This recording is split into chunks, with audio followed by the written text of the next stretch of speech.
The locusts ate their harvest, darkness stole their sun, but Pharaoh's heart refused to bend. Now the final judgment was coming. This wasn't another warning or a sign. This was the decisive blow that would shatter Egypt's pride and throw open the door to Israel's freedom. This one night would change history forever.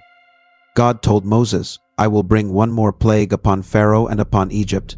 After this, he will let you go." So Moses stood before Pharaoh and delivered the final, terrifying message. About midnight, the Lord will go throughout Egypt. Every firstborn son will die, from the son of Pharaoh on his throne to the son of the servant girl behind the mill, and even the firstborn of the animals.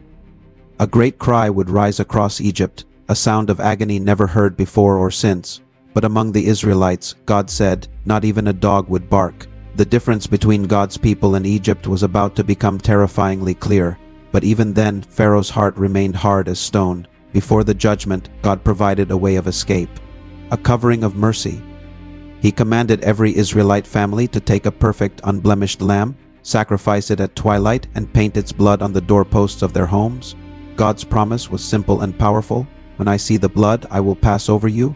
The destroyer would not enter. The judgment would not touch them. The blood of the Lamb was there. Salvation. This was the very first Passover, a powerful symbol pointing straight to Jesus Christ, the Lamb of God whose blood covers all who believe in him.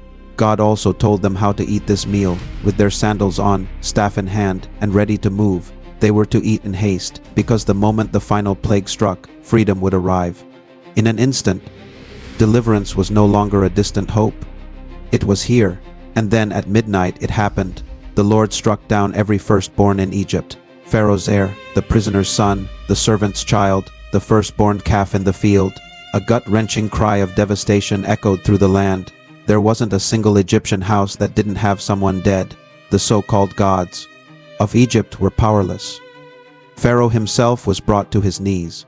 But in the homes of Israel, marked by blood, the destroyer passed by. God himself guarded their doors.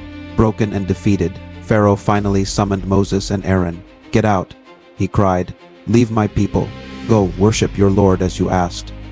The Egyptians, terrified, urged the Israelites to leave quickly, pressing them with silver, gold, and clothing, just as God had promised. They didn't leave like desperate slaves. They walked out as a redeemed people, their heads held high. The Passover story teaches us that God's judgment is real, but his mercy is always available. He makes a clear distinction between those who trust him and those who don't.